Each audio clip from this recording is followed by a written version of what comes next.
पढ़ाई का पावर। क्या आपने कभी सोचा है कि अगर आप किसी भी किताब का सारांश सिर्फ 10 मिनट में समझ सकें तो आपकी जिंदगी कितनी आसान हो जाएगी? सोचो, आप एक पूरी किताब का ज्ञान सिर्फ 10 मिनट में हासिल कर लो। नामुमकिन लग रहा है, लेकिन क्या हो अगर हम आपको बताएं कि यह संभव है? हाँ, सही सुना आपने। अरे नहीं यार, देखो, इतने कम समय में पूरी किताब तो नहीं, लेकिन हाँ, हम आपको ऐसे तरीके बताएंगे जिनसे आप किसी भी किताब का मक्खन चुटकियों में निकाल सकते हैं। ये तरीके न केवल आपकी पढ़ाई को आसान बनाएंगे, बल्कि आपको स्मार्ट और एफिशिएंट भी बनाएंगे। ये कोई ऊपर ऊपर पढ़ने वाली बात नहीं है। ये है डीप रीडिंग, जहां आप किताब की गहराई में जाकर असली जानकारी को समझते हैं। ये है स्ट्रेटेजिक पढ़ाई, समझदारी से पढ़ना, यानी कैसे पहचानो कि असली जानकारी क्या है और उसको अच्छे से समझने के लिए क्या तरीके अपनाने चाहिए।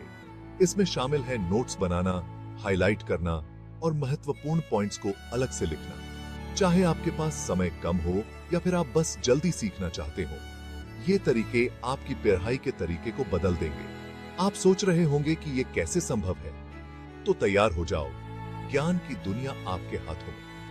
ये तरीके न केवल आपको तेज बनाएंगे, बल्कि आपको आत्मविश्वास भी देंगे कि आप किसी भी किताब को जल्दी और प्रभावी तरीके से समझ सकते हैं।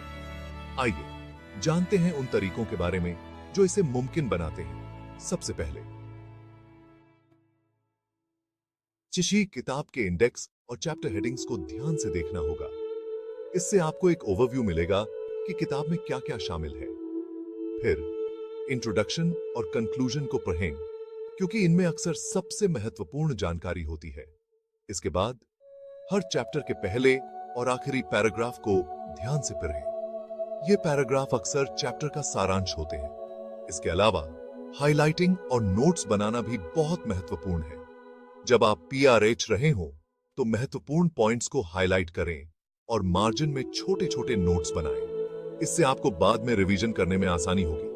और हाँ, किसी और को समझाना भी एक बेहतरीन तरीका है।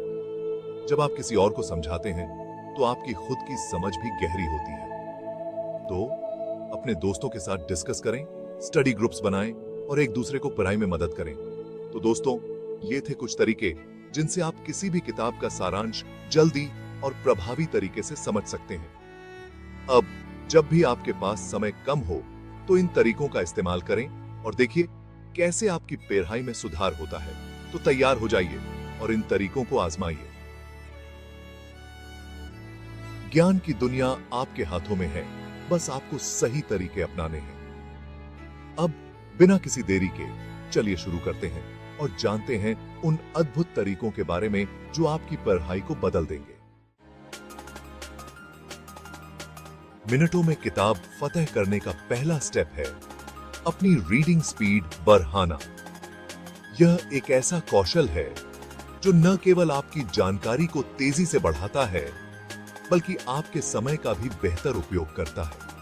हम में से बहुत से लोग अपनी क्षमता से बहुत धीरे-धीरे पढ़ते हैं। यह धीमी गति अक्सर हमें निराश कर सकती है और हमारी पढ़ाई की प्रगति को बाधित कर सकती है।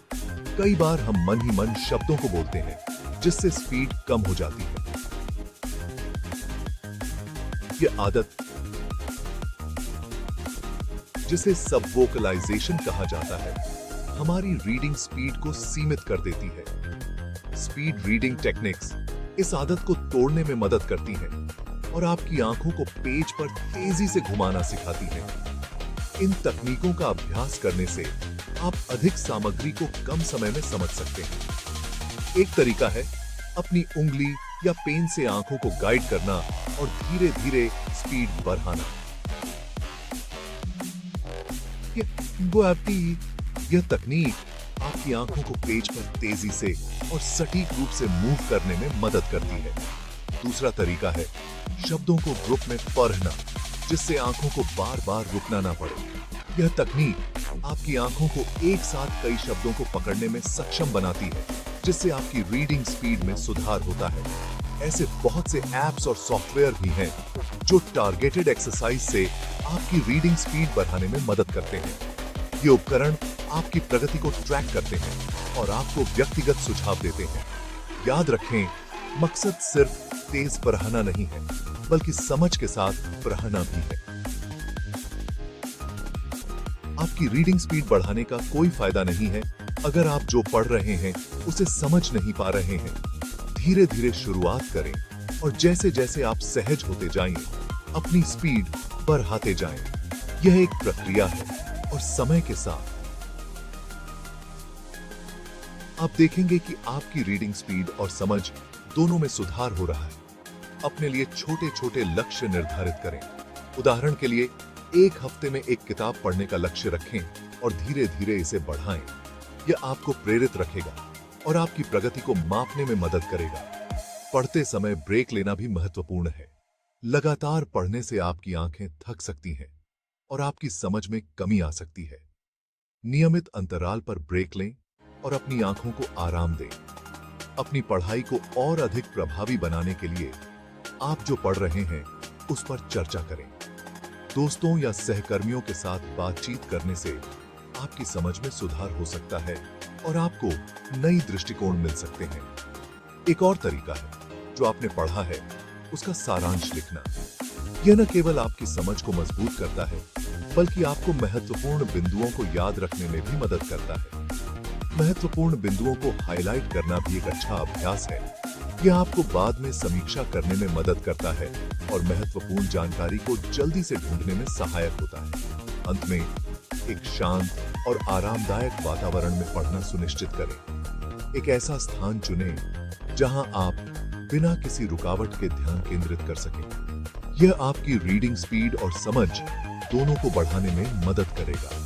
याद रखें, पढ़ना एक आनंददायक प्रक्रिया होनी चाहिए। अपनी रीडिंग स्पीड बढ़ाने के साथ साथ इस प्रक्रिया का आनंद लेना भी महत्वपूर्ण है। इससे आप अधिक प्रेरित रहेंगे और पढ़ाई में अधिक रुचि लेंगे। तो अपनी रीडिंग स्पीड बढ़ाने के इन तरीकों को अपनाएं और देखें कि कैसे आप मिनटों में किताबें फतह कर सकते हैं। यह न केवल आपकी जानकारी को बढ़ाएगा, बल्कि आपको एक बेहतर पाठक भी बनाएगा। देखो, जल्दी पढ़ना तो बस आधी जीत है, लेकिन असली जीत तब होती है जब आप उस किताब का असली मतलब समझ पाते हैं। मिनटों में किताब समझने के लिए आपको उसका असली मतलब समझना होगा। यह केवल शब्दों को पढ़ने के बारे में नहीं है, बल्कि उन शब्दों के पीछे छिपे विचारों और तर्कों को समझने के बारे में है। इसका मतलब है जरूरी जानकारी और फालतू की जानकारी में फर्क करना सीखना।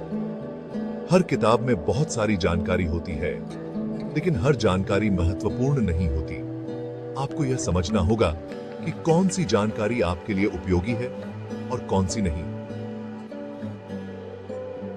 शुरुआत करें इंट्रोडक्शन और कंक्लूजन को ध्यान से परखकर। ये सेक्शन अक्सर किताब के मुख्य तर्कों और निष्कर्षों का संक्षिप्त विवरण देते हैं। इंट्रोडक्शन आपको किताब के विषय और लेखक के दृष्टिकोण के बारे में एक अच्छा विचार देता है। डिटेक्शन अक्सर किताब के मुख्य तर्कों और निष्कर्षों का संक्षिप्त विवरण देते हैं। कंक्लूजन में लेखक अपने तर्कों को संक्षेप में प्रस्तुत करता है और अपने विचारों को समेटता है। यह आपको किताब के मुख्य संदेश को समझने में मदद करता है। चैप्टर के टाइटल और सब हेडिंग पर जरूर ध्यान दें, क्योंकि ये आपको लेखक के मुख्य बिंदुओं तक ले जाते हैं। टाइटल और सब हेडिंग आपको यह समझने में मदद करते हैं कि लेखक किस दिशा में जा रहा है और वह किन बिंदुओं पर जोर दे रहा है। ऐसे सेक्शन को छोड़ने से न डरें जो मुख्य संदेश से हटकर लगे। हर किताब में कुछ ऐसे हिस्से होते हैं जो आपके लिए महत्वपूर्ण नहीं होते। उन्हें छोड़ने से आप समय बचा सकते हैं और मुख्य बिंदुओं पर ध्यान केंद्रित कर सकते हैं। चैप्टर के अंदर समरी ढूंढें, जो अक्सर पहले या आखिरी पैराग्राफ में होती है। समरी आपको चैप्टर के मुख्य बिंदुओं का एक संक्षिप्त विवरण देती है, जिससे आप जल्दी से समझ सकते हैं कि चैप्टर में क्या महत्वपूर्ण है। इन जरूरी एलिमेंट्स पर ध्यान केंद्रित करके आप बिना फालतू की बातों में उलझे किताब के मुख्य संदेश को आसानी से समझ पाएंगे। यह आपको न केवल तेजी से पढ़ने में मदद करेगा, बल्कि आपको गहराई से समझने में भी मदद करेगा। जब आप इन तकनीकों का अभ्यास करेंगे, तो आप पाएंगे कि आप किसी भी किताब को जल्दी और प्रभावी ढंग से समझ सकते हैं। यह कौशल न केवल आपकी पढ़ाई में बल्कि आपके पेशेवर जीवन में भी बहुत उपयोगी हो सकता है। इसलिए अगली बार जब आप कोई किताब उठाएं तो इन तकनीकों को आजमाएं और देखें कि वे आपके लिए कैसे काम करती हैं।